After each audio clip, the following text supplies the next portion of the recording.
Neighborhood Preservation Center. The Neighborhood Preservation Center is dedicated to supporting individuals and organizations working towards vibrant, thriving, and equitable neighborhoods.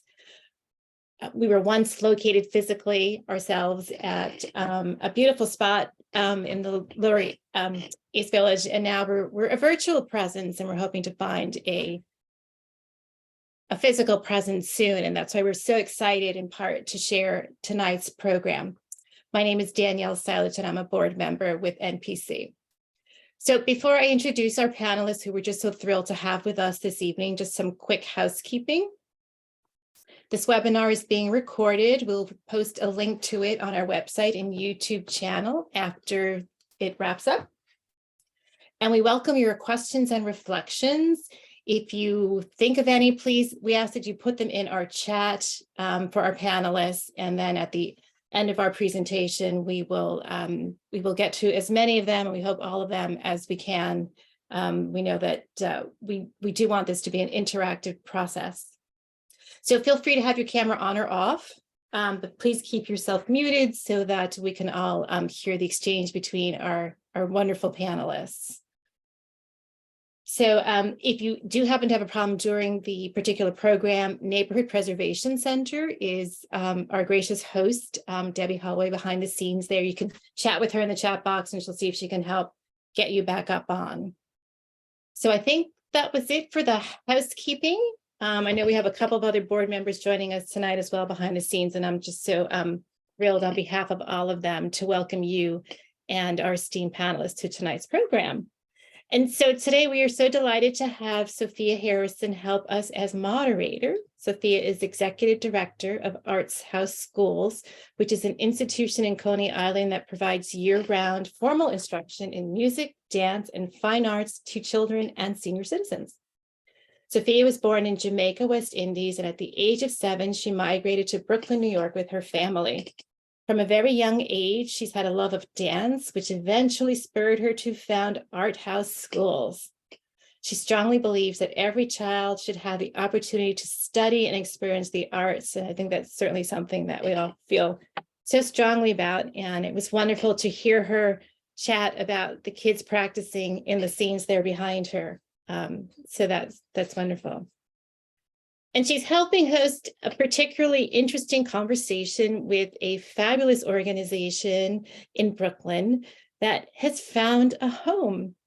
And so Noel Allain is here. He's co-founder and artistic director at the Bushwick Starr. As an actor, he's performed in various theater, television, and film productions in and out of New York City.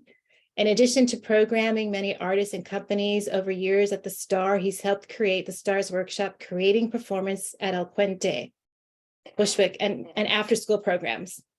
And I think what struck us was that the mission of the Bushwick Starr is to develop and produce work by established and emerging artists that challenge traditional perceptions of theater and performance.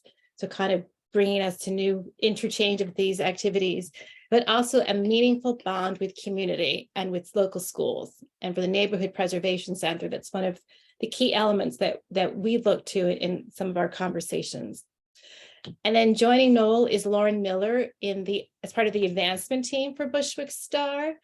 She brings to this work a wealth of experience as a theater director, producer, and development professional. She's worked previously in fundraising at the Irish Repertory Theater and the Actors Company Theater, and has a particular passion for contemporary performance-based work.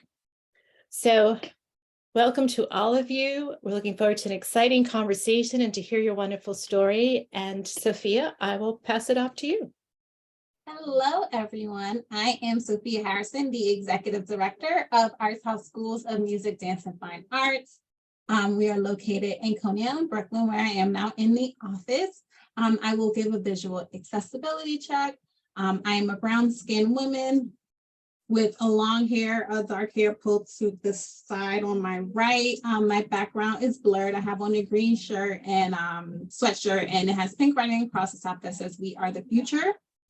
So thank you so much to the Neighborhood Preservation for having us today for having myself moderate, for having Noel and Lauren. I'm going to go a little bit. I kind of know Lauren, always advocating for what should be happening in the city, state, and federal government when it comes to art throughout the city, state, and federal government throughout the country. So it's nice to work with her and to have this opportunity to hear more about the Bushwick Starr, because we're always just talking about the problems all over. And so let me just start. Noel, can you just give us like a brief introduction of the Bushwick Starr and why you decided to purchase a building? Yeah. What were you looking for, and did you have any specific ideas about what you wanted and why? Sure. I could probably spend the whole hour trying to tell that story, so I'll try to be as condensed as possible.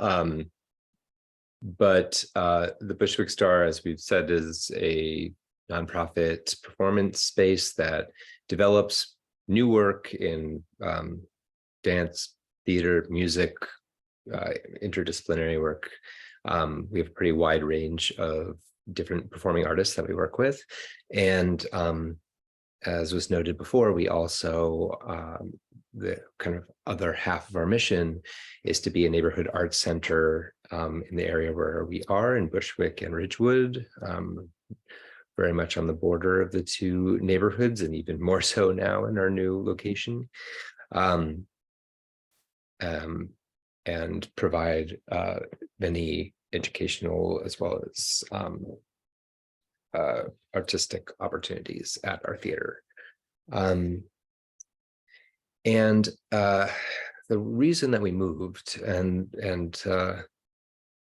think for a long time had been saying, in our old space we were leasing, we had been in that space for almost 20 years. So it was a very kind of old-fashioned type of agreement, very much kind of like a handshake type of arrangement that had started in 2002, when the neighborhood was much less developed than it is now. And of course, we had been watching that happen as we had been running the theater, and we're conscious of the fact that something was probably going to come to a head at a certain point with the rents going up, and I think landlords seeing their properties very differently.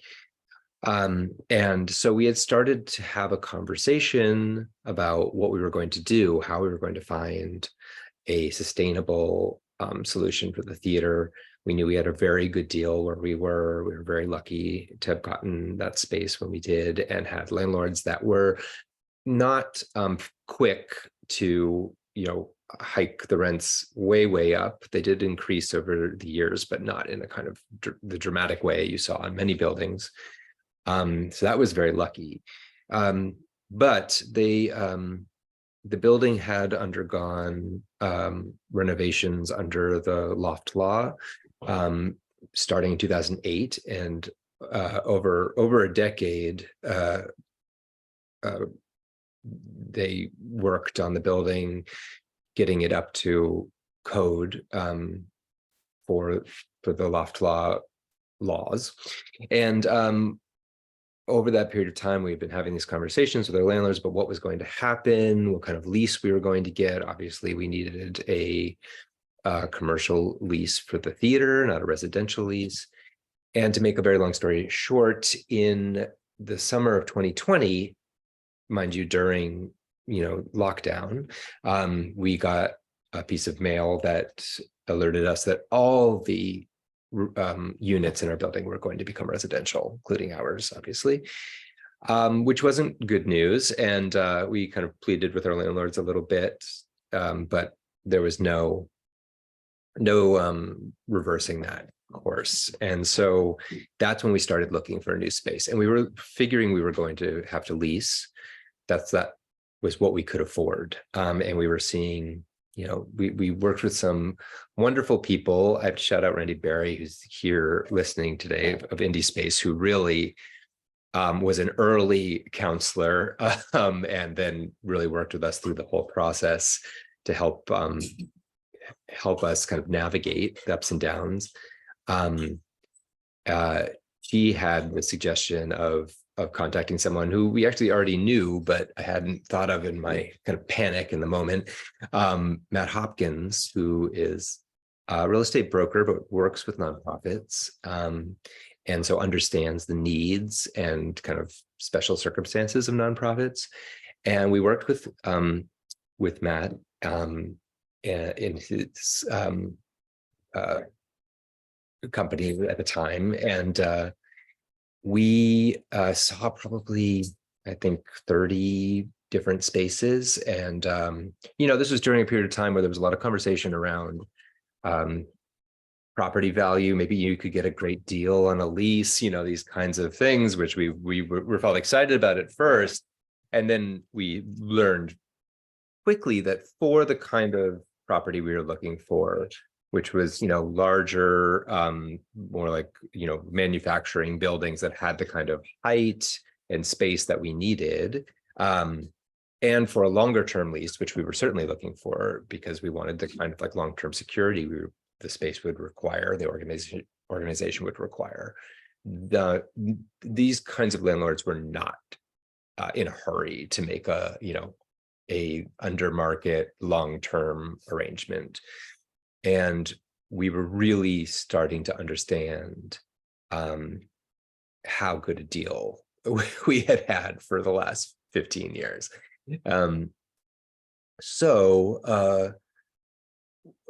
Matt did bring up the question of purchasing, which I didn't think would be possible, but he had, counseled us through the way that it could be structured if it was the right opportunity, etc. And so, again, to make a very long story short, when we saw this building that we now do own, we recognized it as a very special opportunity. Hadn't seen a building like it the whole time we had been looking. It is a one-story, standalone, 5,000 square foot building. Most of the other spaces we saw were much larger buildings, and we were looking to lease a part of it, so they would kind of section it off. But of course, if any of those buildings were for sale, they were extremely expensive. This building was, still expensive, but it was not out of reach in terms of the kind of structure Matt had walked us through, with specifically one supporter of the theater who we knew could help us finance the building if it was the right opportunity. And the owner was also motivated to sell, which he was trying to kind of finance a different project. So that was a kind of perfect scenario for us. And in terms of, you asked, like, what were we looking for? Because we had been thinking about this for, I think, over 5 years, we had very specific specs of what we wanted, a ground floor building that had, enough height for the theater to function in. In our old space, we had about 12-foot ceilings. So we were looking for at least that, if not higher. We knew we needed a certain amount of space between columns to be able to have a performance area. So with a lot of spaces, those, the columns kind of, we'd walk in and say, oh, this isn't going to work. That was pretty common. And this space was so exciting because it was right around the corner from the L train stop. It is right around the corner from the Halsey stop on the L train. It didn't have any columns at all. And it had 14-foot ceilings. It also had a second egress, which when you're trying to figure out how to carve up 5,000 square feet and get public assembly becomes extremely helpful. And it just was like a kind of magic combination of characteristics. And we knew right away that we had to pitch this to the supporter as an opportunity. And he said yes. And so we kind of, got into negotiating purchasing a building, which is something none of us had any experience doing, and got a lot of education just from going through that process. But I still regard this as one of the luckiest things that's ever come our way, you know, and a difficult process to lose our space and have to kind of be in this period of time where we had no idea what was going to happen, and then end up with the successful purchase of this building was, you know, definitely at least a minor miracle, if not a major one. That's I think that's the short version of that part of the story. Lauren, do you have anything you want to add that I forgot or left out? I think someone has to take you off mute. Yeah, sorry, Lauren. Thank you. Sorry, I misfired on that. The only thing I want to add, thanks for all of that history, Noel, because it's, I think, an important thing to place us in time. Not only were we in the middle of this lockdown period, the world was very scary, right? Like, and when we were going through this, we also like couldn't tell anybody that this was happening. It was kind of all happening behind closed doors because we, I don't know, there was so much pain in the world that we didn't really want to sort of share that we had lost our space and didn't know where we were going next. You know, we wanted to at least have sort of some sort of conclusion to the story. So we didn't really reveal any of this until September of 2021. Like that's when we came out in the New York Times and like told everybody. So that was really tough. Like we had to like move out of that building with masks on and sort of in the dead of night. So there's a little tenderness there that I think we're always going to hold. But we're also, like Noel said, it was a miracle. So thank God we figured it out, or we're figuring it out every day. What I'd like to say is, what were the affirmations that you guys were saying?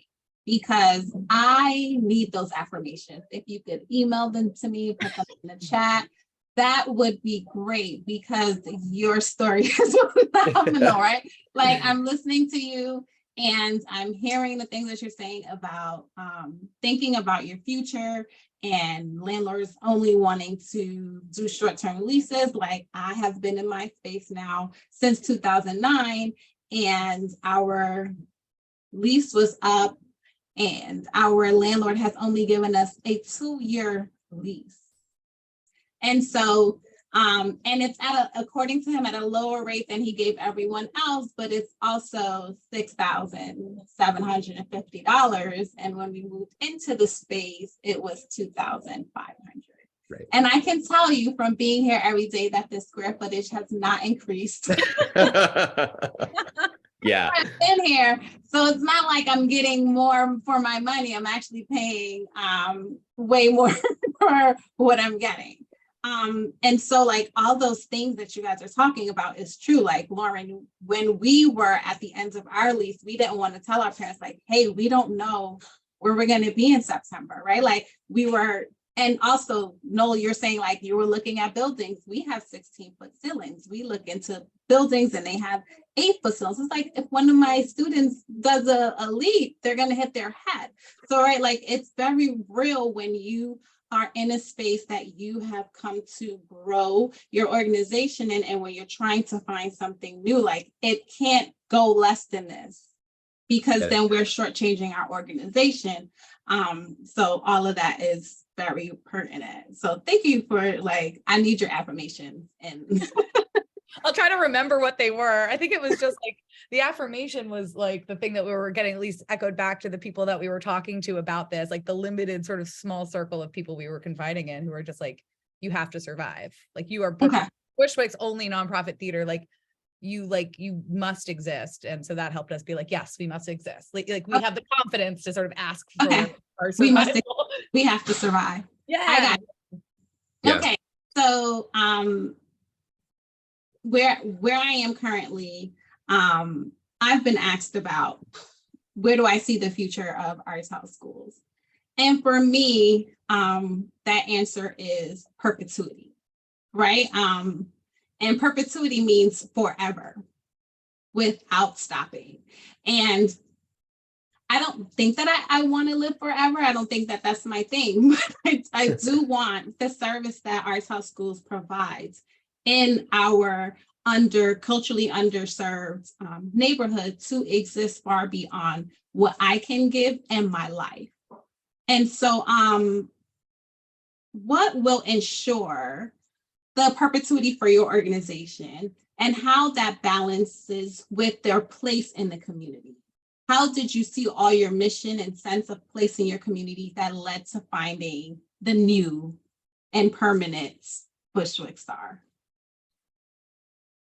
Well, that sense of perpetuity, or the security that this purchase would give us was a big part of selling it to, everyone we needed to be on board to do it.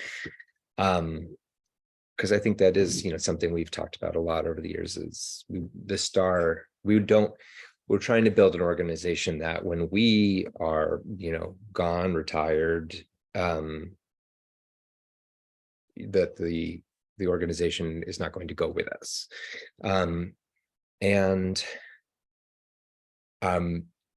So we've tried to grow the organization both in terms of staff and its structure, but also in, I think, how it functions in a way that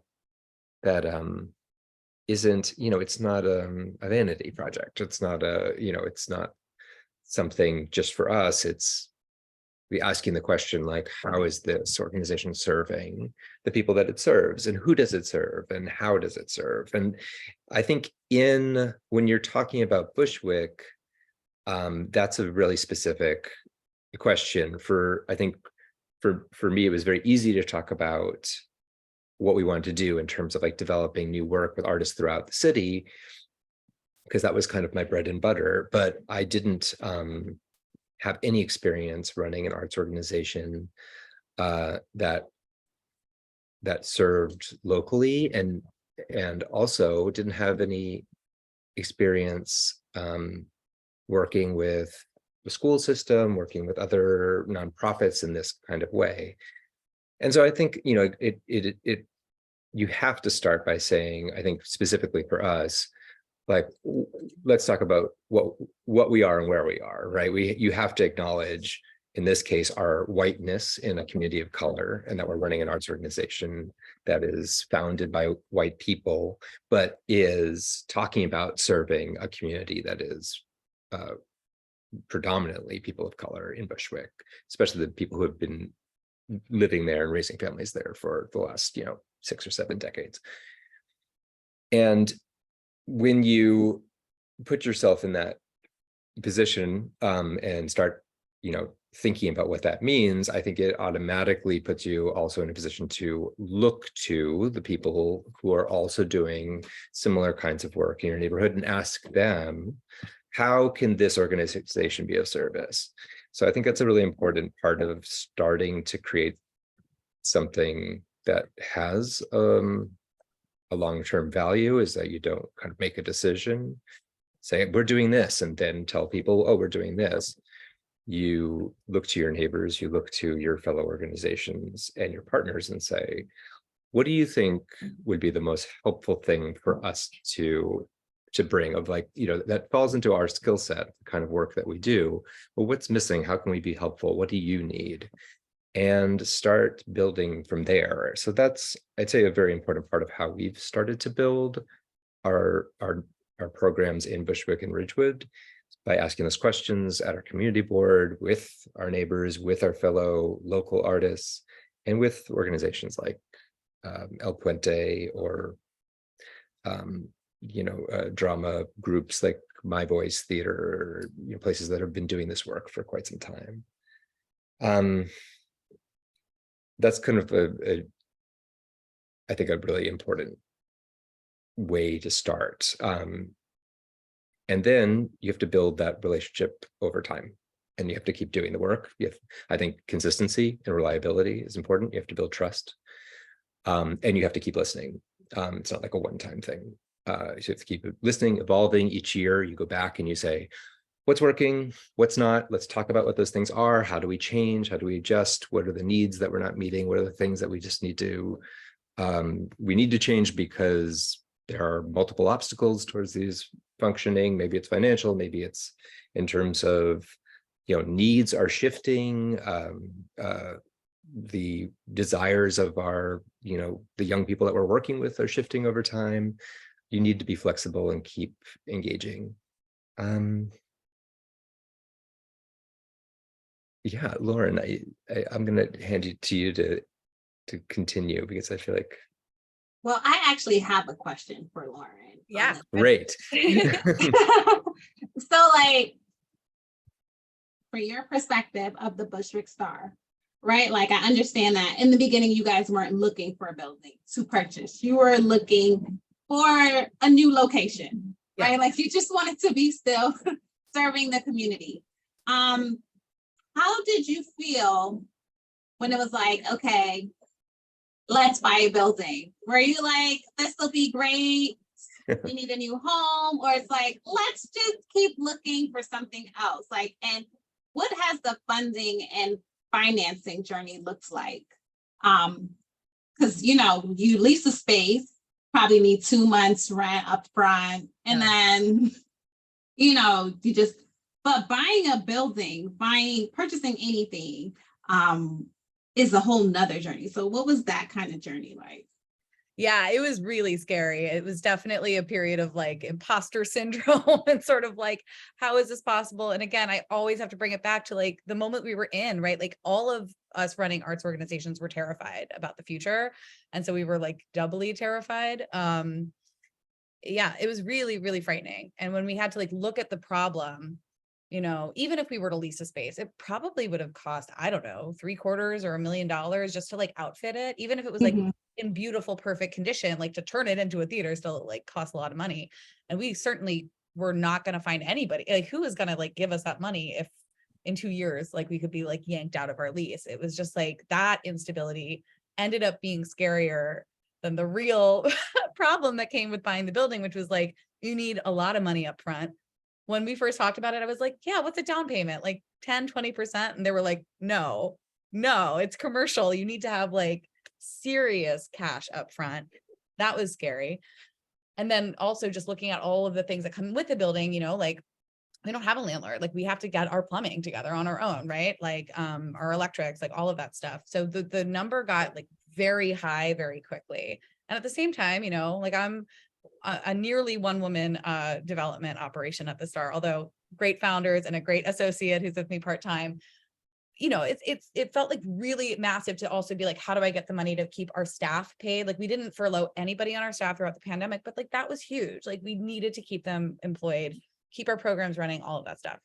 So what we actually ended up doing was actually turning our campaign from like a capital campaign, which would just fund like buying the building, constructing the building, into this comprehensive campaign, which was saying, great, what's like the full total bill, you know, at the end of 3 years of this process, when we buy the building, construct it, do 3 years of our regular programs, and like kind of round up to a round number that would also give us some room to grow so we can like grow our staff. Like the space itself is going to offer so much more capacity, but we need to meet that capacity so we can really live up to its promise.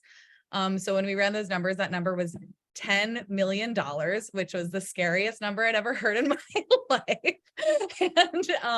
And then we broke it down. We broke it down into like how much goes into each category. You know, how much do we need to raise to construct the building, blah, blah, blah. How much do we need to raise over the 3-year period of time, which was like from July of 2021 through June of 2024. Like how much do we need to raise up front? How much do we need to like show on paper? Like we're at 50% of our goal or 70% of our goal before we can really like share the news broadly. The conventional wisdom when you're doing a capital campaign is that you don't really tell everybody, you don't make it public until you've like stacked up like 70-something% of your gifts in advance. So that was a lot. And then we looked at like what public and private sources were available. So, you know, we knew who our donors were, we knew who our friends of friends of friends could be. And we had to figure out really where the city and the state would come in. They came in a big way. And that I think is a testament to like the authentic relationships we built in the neighborhood. It wasn't scary to have to go to our council members because they knew us. It was scary to see if they would say yes. But, you know, like we felt like we could sort of rely on the capital that we built up personally. And that totally paid off. I got about $2.5 million from the city, another $1.5 million between different state sources. That got us a lot of the way there. So, I mean, I guess the big takeaway there is develop real relationships.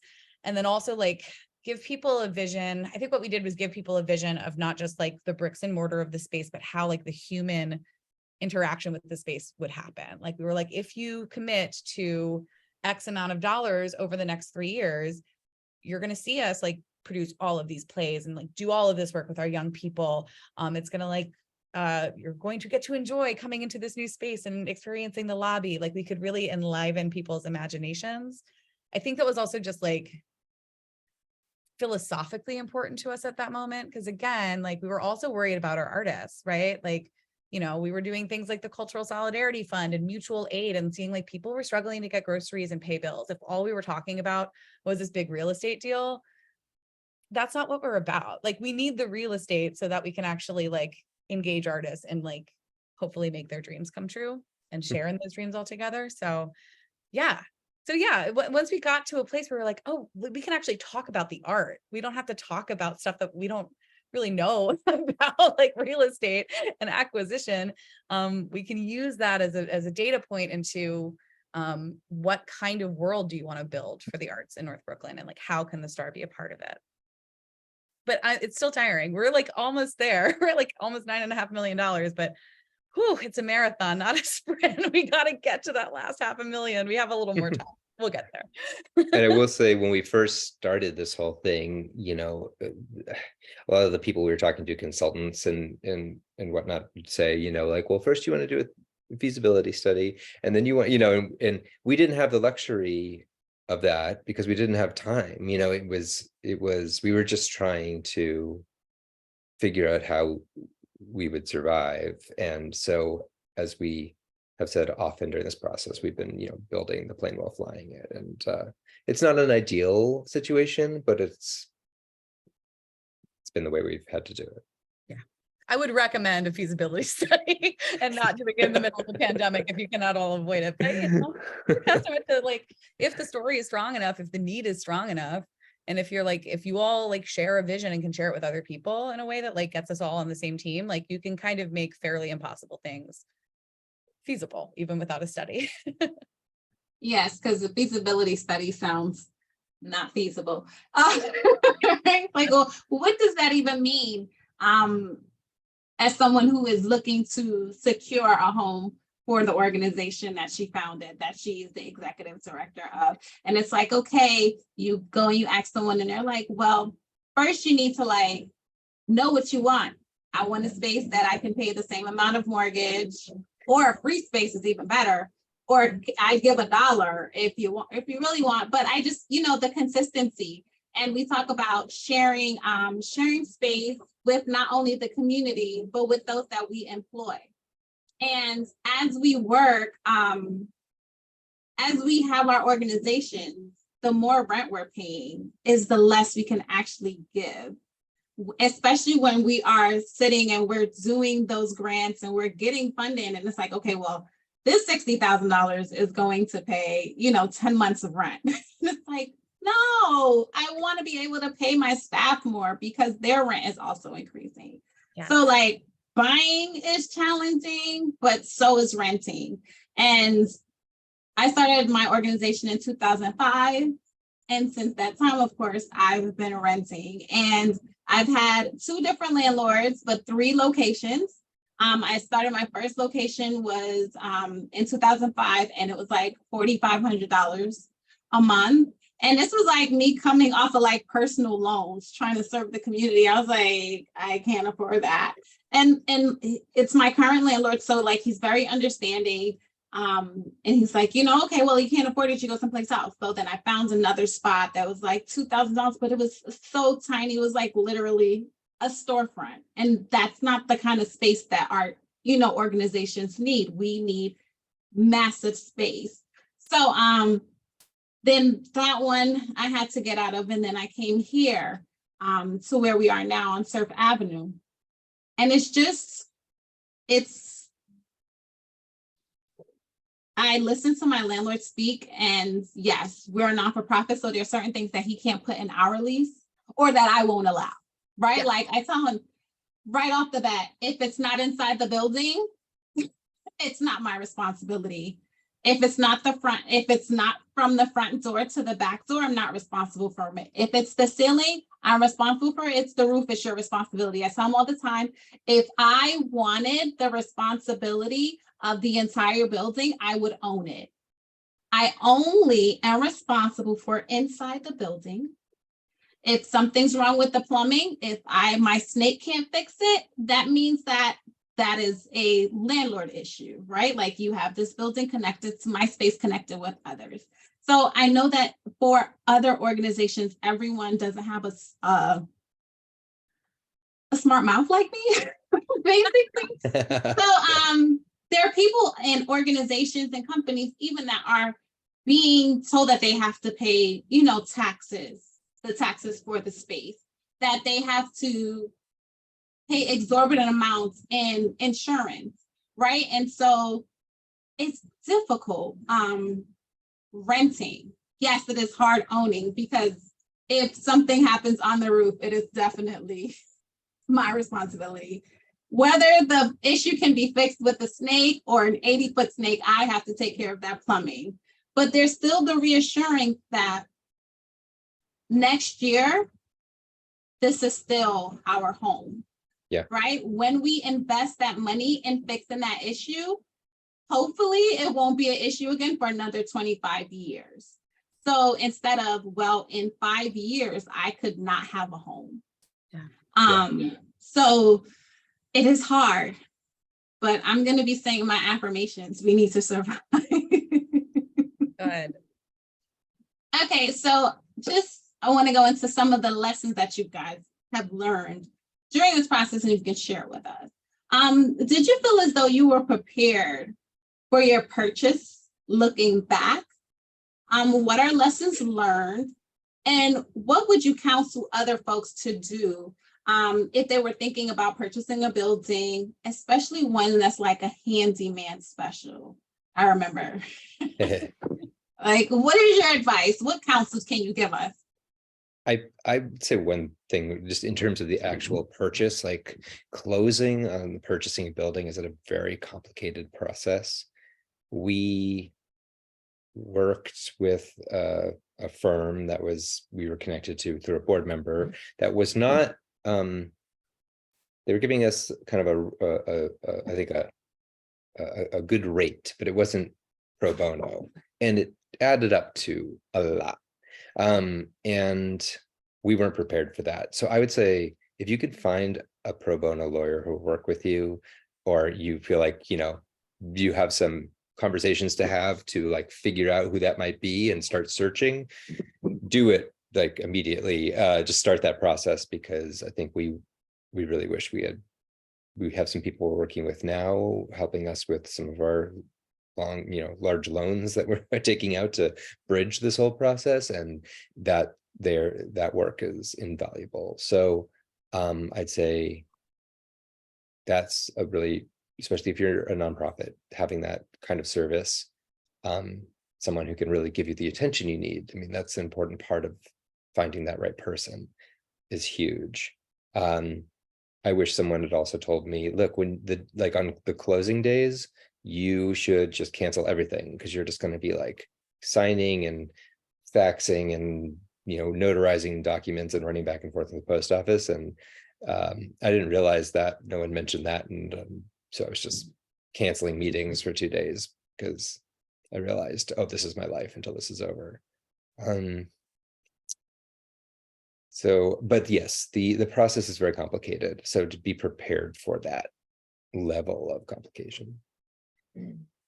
I'd also say, like, you're going to probably need, beyond acquisition and development of the building, right? Like, you'll have a lot of different consultants, especially if you end up going for some public funds. Like, dealing with the city and the state is already difficult. Already you're going to be dealing with the city and the state for like your DOB and like getting just like or normal everyday stuff.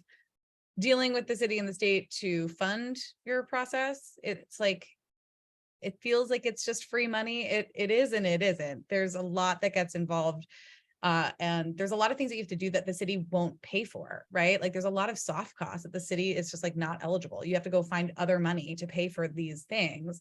The these consultants, these like your owner's rep, your architect, like all of these things, like you need to find a source for them. And I would also say, like, sadly, everyone told us that this is true and we believed them, but, they said, whatever you think it's going to cost, double it, however long you think it's going to take, triple it. And that is proving to be quite true. Even though we thought we had doubled it, we probably should have quadrupled it, or whatever. That's not really true. I'm exaggerating, but thank God, We're not done not yet. that bad. And we're not done yet. I mean, we haven't even broken ground yet. That's important to say. Like we bought this building 1 month though. We're 1 month away. and we're 1 month away from breaking ground, which is amazing. But we bought the building almost 2 years ago, almost to the day. It was April 30th of 2021. So it took us this long just to deal with all of that bureaucratic stuff, and all of that time has a cost. Costs escalate over time, especially with inflation. Like I would counsel folks to like not just think about like what's the bare minimum we need to make this thing happen, but to really look at a number, add a zero to it, and sort of plan for that. As there are moments where I'm like, God, if I had known, I might have gone back and asked for a bigger number when I asked the city. I might have. I think we're fine now. We've found other ways to patch it together, but it's really, really daunting. So having folks, friends out there that you can like ask for advice from who've been through this process before, like we said before, Randy has been an incredible resource on this. There's a few other folks out there who have been just like holding hands through this whole process with us. I hope that when we're done, I can be that person for other people. I got you. I got you. And I hope that, like, honestly, I hope that some reforms will take place. Like, if I'm going to be completely transparent, I think that there's some necessary reforms that have to take place in the city and the state to make it possible for arts organizations to access this more easily. It like when we said it was a miracle for us to get this space, it kind of is true. If we did not have that one big donor who said yes right early on, if we didn't have the right conditions to make all these things happen, and also, frankly, in some ways, if we hadn't been in a lockdown and a pandemic, we would have had to interrupt all of our programming. Our programming was already interrupted, so we sort of had a free pass to be like, okay, we have a year to like, how do we do shows off site and figure that out and sort of slowly make our way back.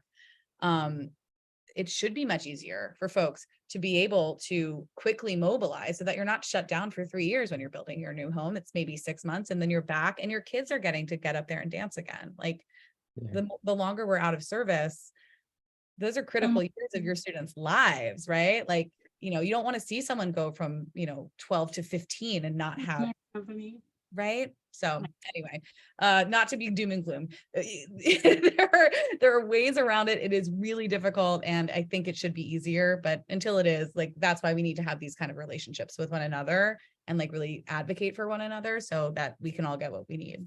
Yeah. Well, I will say that, go ahead, Noel.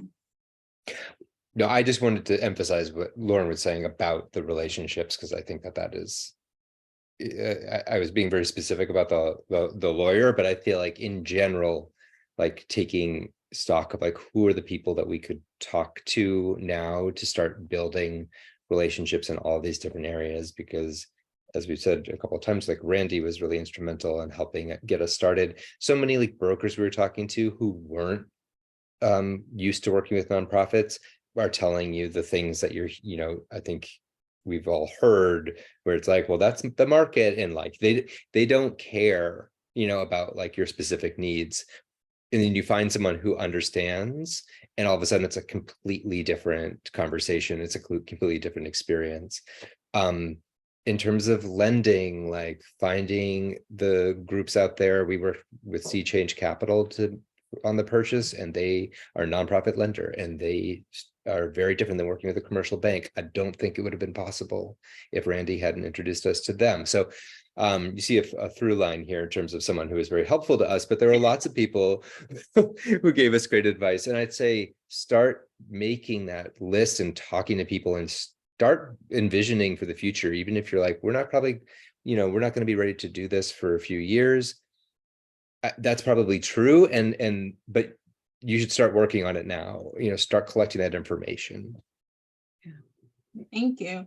I wanted to just jump really quickly into something that Lauren said about it shouldn't be so hard for arts organizations and working on, you know, government and policy. And I honestly believe that any organization that has served even a single community for 20 or more years, that the city should be in some way assisting without all the bureaucracy of it. Like, you've been here for 20 years, you've been in this community, let's get you permanent space. Because it happens not exactly, but similarly with social organizations, where social organizations get sites to house their programming in communities when they get DYCD funding. So I think that that's something that, you know, we need to work on. Definitely. That part in protection is so important because people do like talk about the market a lot when it comes to real estate, Mhm. and it's such a cutthroat conversation, and they do not talk about protections for organizations that offers valuable service but are not market driven Mhm. models, you know. So Mhm. I agree with you wholeheartedly. Okay, so you guys, I know you guys said some months away, but you have projects and productions that are starting to happen in your new space. Your vision is on its way to fruition. Does this feel like a new start or just another point for a long journey for the Bushwick Starr? I believe you all had thoughts that this would be like an evolving process, but what mattered most? But what mattered most was the community, right? So like, is this the starting point or is this just a part of your evolution, your journey? I think I characterize it as an evolution. Lauren, Yeah, do I you would agree? too. I would Yeah. too. Yeah, we say a lot, you know, this part of the how we talked about a new space wasn't just about the kind of square footage or, you know, making the theater performance space a little bigger, things like that. It was also about a lot about accessibility, and I mean that in multiple ways. Obviously, being on a ground floor, one-story building is a lot more accessible than being tucked up on the second floor of an old manufacturing building that didn't have an elevator. So there's just that very straightforward version of accessibility. But there's also the fact that people would walk by the building we were in, they might not even know we were there. You know, we had a sign out front, but it wasn't very visible, and it certainly wasn't very welcoming in the way that we wanted it to be, because you just couldn't get up. You know, it was a mixed use building, people lived there, the door was locked, so you had to come up to see a show or have a prearranged opportunity to go there. And part of this new design is that we have, you know, a ground floor lobby that's right up front where the doors open and people can come in. You can come in, you can sit down, you can, you know, hang out, use the bathroom, there's water, there's coffee, there's internet. And it can be like yes, thank you. Here's a picture. That's our home. Yeah. It's beautiful. Yeah, so this in the pink text here in the front, street level open lobby with box office, hospitality station, seating area, and gallery. That, yeah, there's this sense that you can come in, you can check the place out, you can talk to someone, and you can just spend time there. That it's like a place where people, we hope to you know, grow this understanding within the neighborhood that you could go there and meet someone, sit down, do some work or whatever you need to do, not just see a show. And we want to have artwork from local artists, you know, displayed, like, and we have lots of ideas for different kinds of partnerships of how to use that space. That's a big evolution in terms of like how, you know, just one example, but I think a very concrete one of like how the space can evolve from what we were capable of in our old space to what we will be, you know, will be capable of in this new space. And the mission doesn't change. It's just our ability to pursue our mission is going to be is going to grow. Totally. I think the other thing though that we're feeling, it's like not in a negative sense, but like I feel a greater responsibility, I think. Not that we didn't feel that before, but I feel a greater responsibility to like really, really live out our values in this space. That's why we are trying to like fundraise and with some sort of form of ethics that like really centers like the artists themselves. We're trying to do it right, because, by planting ourselves in this neighborhood, we are permanently changing it. And we want it to be permanently changed for the better. But we know, of course, that like when we move in, that has accelerating forces in gentrification. We can't single-handedly stop that, but we're thinking all the time about like, what does it mean? What do we do to offset that harm? And like, what do we do to really make this space feel like it is public, it's for everyone? One way that would be a lot easier is if we wanted more fun and accessible public space, we would have a lot more fun and accessible public funding for that kind of space. So, but that's the aim. And I think when I talk to folks, when I talk to the electeds and I said, we want to uphold our promise to you. Like we know that, this name is going to be on our wall forever. So like, we want to be held accountable to those promises and we want to live up to them. So there's a sense of gravity to it, but also, joy, because of course that's what we exist for. We exist to do this kind of service. So it's a really beautiful opportunity to really live up to all of the promise that we've like developed over decades. Awesome. Like you guys are motivating me. And I'm like, I don't know if I have the capacity to go do all this work but I'm gonna start with my affirmations. We need to survive. We need to survive. That's where I'm gonna start tonight, is we need to survive.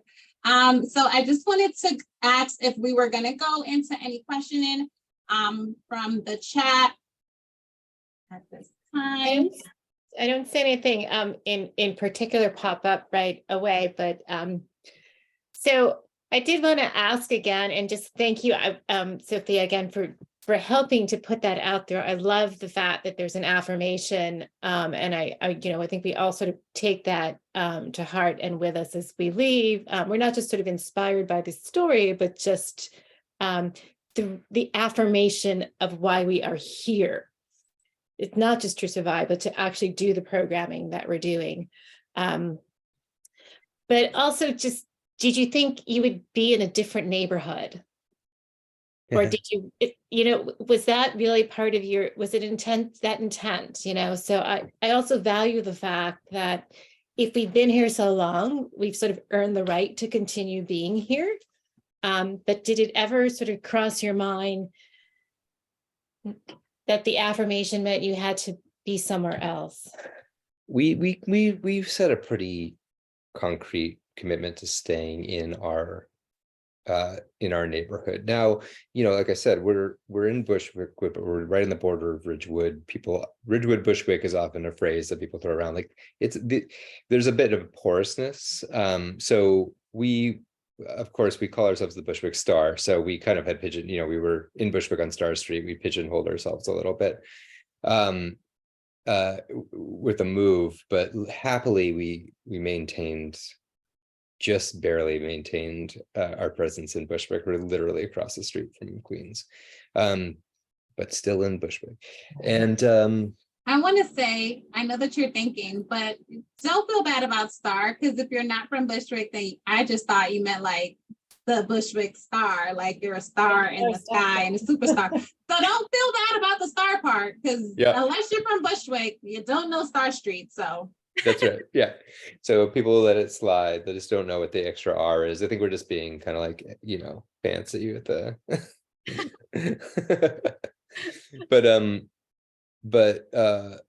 but yeah, that was something. I mean, it came up a lot because we were searching around, and when it was challenging, we were still saying we have to stay in the neighborhood. This is where we've done our work. This is where we've done our building.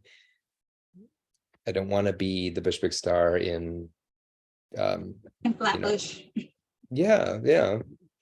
or any, you know, like really just yeah, it was at times felt scary when we felt like our backs were up against the wall, because we thought it's limiting our choices. But it seemed clear, mission wise, that was what we had to continue to pursue, and it worked out.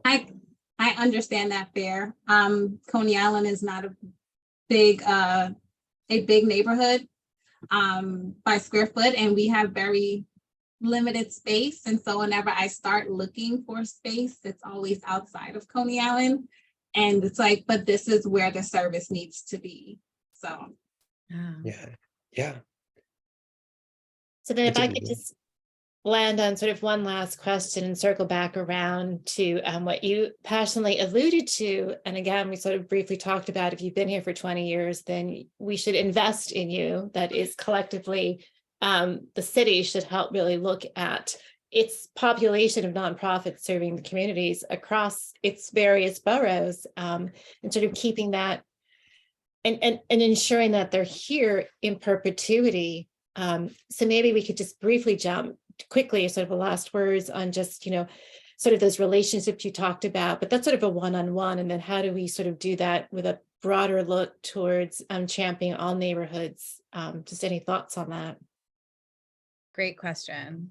I mean, yeah, we are fortunate in some ways that because we are the only, right? Although there are other, you know, very close nearby areas, like in Bushwick proper, we are the only nonprofit theater space of its kind. So we can say that and say, like, when we're gone, we're gone. But what we also want to say is, like, there should be others. There should be others. And there should be a Bushwick Starr in like every community in New York. Like everyone should have their neighborhood playhouse. I think part of it is that, like, you know, in addition to some policy changes that we obviously need, and we just need like abundance, we just need more in general. We need more program funding so that we can like run and like persist long enough to grow enough capital to then move into these permanent spaces. But until that happens, I think we need to form coalition with one another. There is so, I mean, the arts do so much with so little. We've been content with that for so long. And it, by the very nature of the way that the art gets funded, it's competitive. Like we are in competition with one another every single year for very limited funds that are not enough to do anything.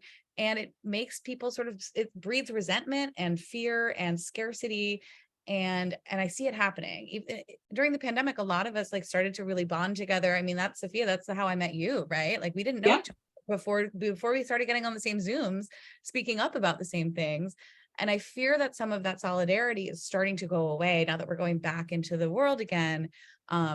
So those of us who are still committed to the fight, I think we need to stay in coalition with one another. So I would like to see, like, especially borough wide, I think that there are places in Brooklyn that have a lot more clout than either Arts House Schools or the Bushwick Starr. If they could get us all in a room with the elected officials and they act as sort of this anchor and say, we all need to survive. Like, Arts House School does not survive without the Bushwick Starr, does not survive without the Brooklyn Botanical Garden or BAM or whoever, and sort of advocate for each other that way. I think that would help. I think we'd also start to get to talking to each other more as peers instead of as competitors.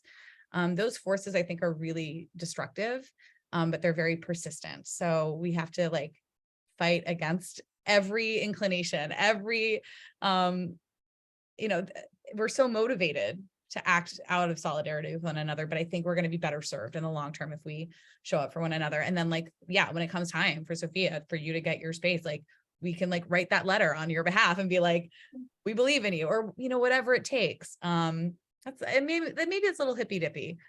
At the end of the day, we need more money. That's the most important thing we need. I don't think we get more money. Operating support, general operating support. General operating support, not even program funded. Operating. Yeah. Can we get Yes. General Yes. operating support. Yes, I firmly believe it. So I'd like to say thank you again to everyone who's joined us, and especially our panelists. You are solidifying sort of what we believe is part of our mission, and that's our goal was, and in our initial incubancy, perhaps for 20 years down in the Lower East Side, of being a place where organizations could could find a resource and a space when they didn't have theirs, which is again why we were so excited to hear about your space and to hear the struggle, Sophia, of trying to continue to keep your space. Our space evolved from the former good work of our one of our board members who helped shepherd a process there. So that evolved and it grew, and actually it grew very definitively to sort of come to its perhaps its end. But I think what we learned in that journey was the value of being a place for small organizations that may not have been able to afford a building or maybe needed it at that particular point could evolve and grow. And it was a place where that community and fellowship could evolve is so important. And so what you've given us is sort of like this task of continuing that conversation. And this was just one of them. And so we hope to continue to grow that and to build that coalition building and solidarity. So I think I just want to thank everyone else for joining us, and thank you so much, Lauren and Noel and Sophia, for being with us this evening. And good luck to everyone, and more dancing and more arts and more sharing and coalition building. Thank Amen. you. Thank you, guys. Thank you for having us. Thank you. Have a great Sophia. night all. Good night. Bye. Bye.